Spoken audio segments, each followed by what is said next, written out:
I am Kaptain Inherpants. I use he, him pronouns, and I am Colorado Drag Excellence.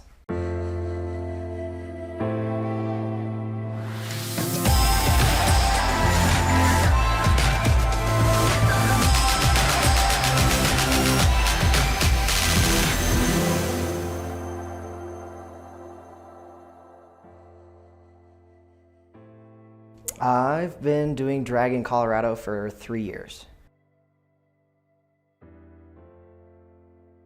I would say my aesthetic, I do a lot of like comedy, alternative, very thematic, sometimes really out there, sometimes really dark, sometimes really fun and bright, just depends on what the gig is.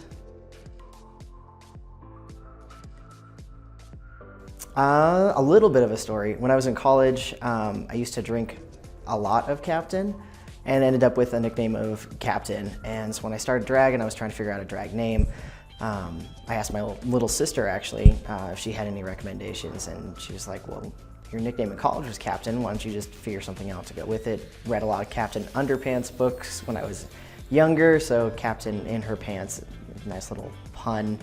It's sticking to something that was already a nickname to begin with. My favorite part about drag is the makeup, it's the interactions with people, it's the fun that's behind it. I do it for fun. Sort of. I have a couple of drag houses that I sort of am part of. I'm part of the House of Glam as well as the House of Steel, but for the most part I just kind of bounce around between everybody.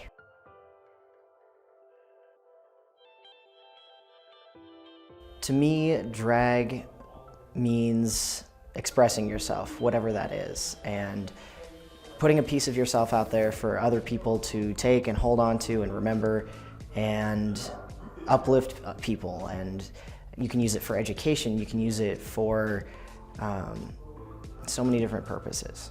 And so drag for me is a way to put yourself out there to make people laugh, make people learn something new. So many.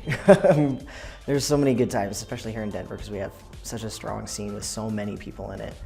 I love doing Weirdo over at Gladys back when that was going. Denver Pride before COVID took over. Grand Junction Pride was a blast for being a small little town that is very much a red city. They were very, very welcoming and loving, and I had a blast.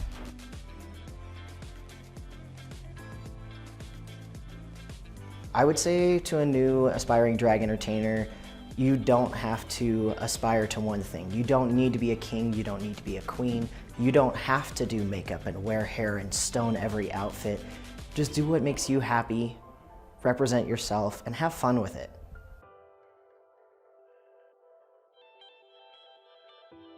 I would like to see some more alternative come back in the drag scene. I think with COVID, we've kind of gotten back to more of the mainstream TV show type drag, and we've kind of lost the alternative and the weird and the goth and the things that we used to have in the little small venues that are the ones that are struggling or aren't even around anymore because of COVID.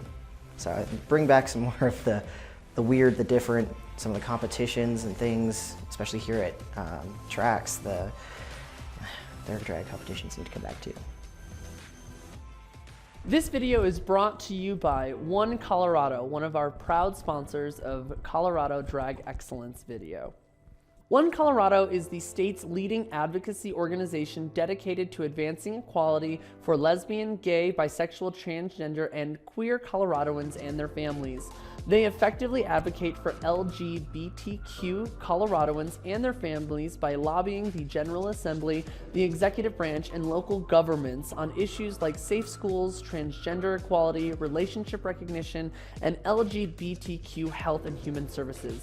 Thank you so very much to One Colorado for sponsoring the Colorado Drag Excellence video.